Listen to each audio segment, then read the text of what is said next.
নমস্কাৰ বন্ধু বান্ধৱীসকলকে মই পোনপ্ৰথমে ৰঙালী বিহুৰ শুভেচ্ছা জ্ঞাপন কৰিছোঁ। যিহেতু আমি গাঁৱলীয়া মানুহ সেইকাৰণে গাঁৱলীয়া হিচাপত আমি কেনেকৈ এই গৰু বিহু পালন কৰোঁ সেইখিনি আপোনালোকক দেখাবলৈ চেষ্টা কৰিম।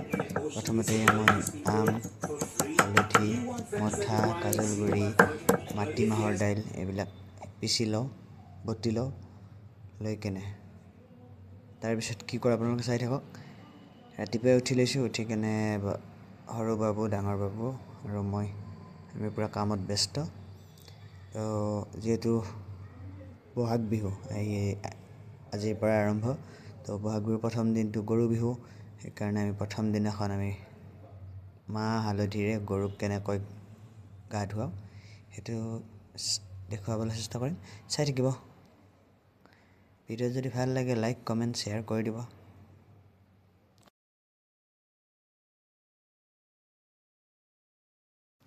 আৰু লগতে আপোনালোকৰ সেইফালে গৰু বিহু কেনেকৈ পালন কৰে তো কমেণ্টত জনাবলৈ নাপাহৰিব। আপোনালোকে গৰু বিহু পালন কৰিছে মানে গা ধুৱাইছেনে নে, কাৰ গৰু ছাগলী আছে।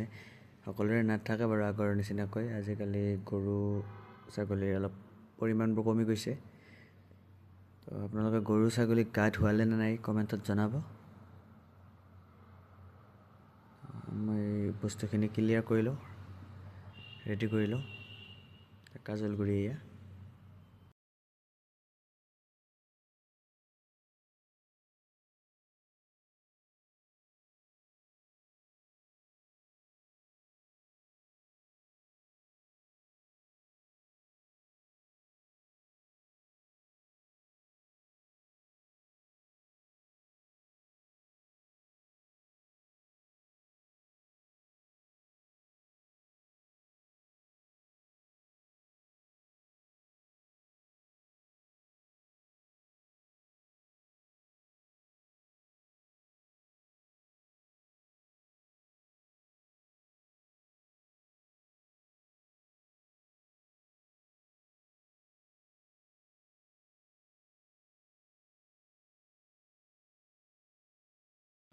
আৰু ফাইনেলি আমাৰ মা বতা সেইবোৰ হৈ গ'ল।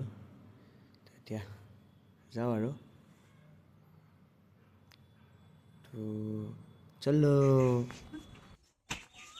তো যিহেতু আমাৰ ছাগলী নাই, গৰু আছে 4টা, তো সেইকেইটাকে গা ধুৱাই লওঁ। ইয়াৰে সৰু পোৱালিটো আৰু যিটো ডাঙৰ জাৰ্চি গৰু আছে সেইটোক আমি নদীত নিনিওঁ। বাকী এইটো কাল্লা মানে চেউৰীটো আৰু আমাৰ লোকেল যিটো গাই আছে সেইটোতে আমি নদীত গা ধুৱাম।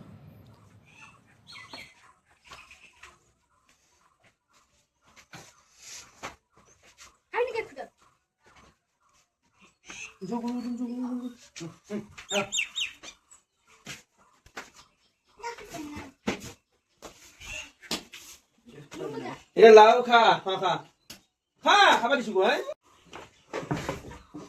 খাবা দিছো না খা তই যা খা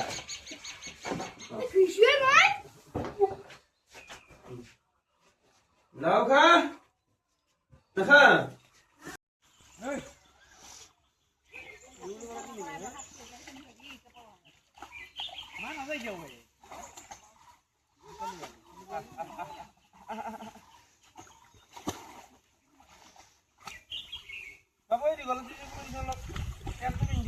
মানে ভেৰি চলি দীঘল পাত মাৰে সৰু বাপে সৰু তই হবি বৰ গৰু।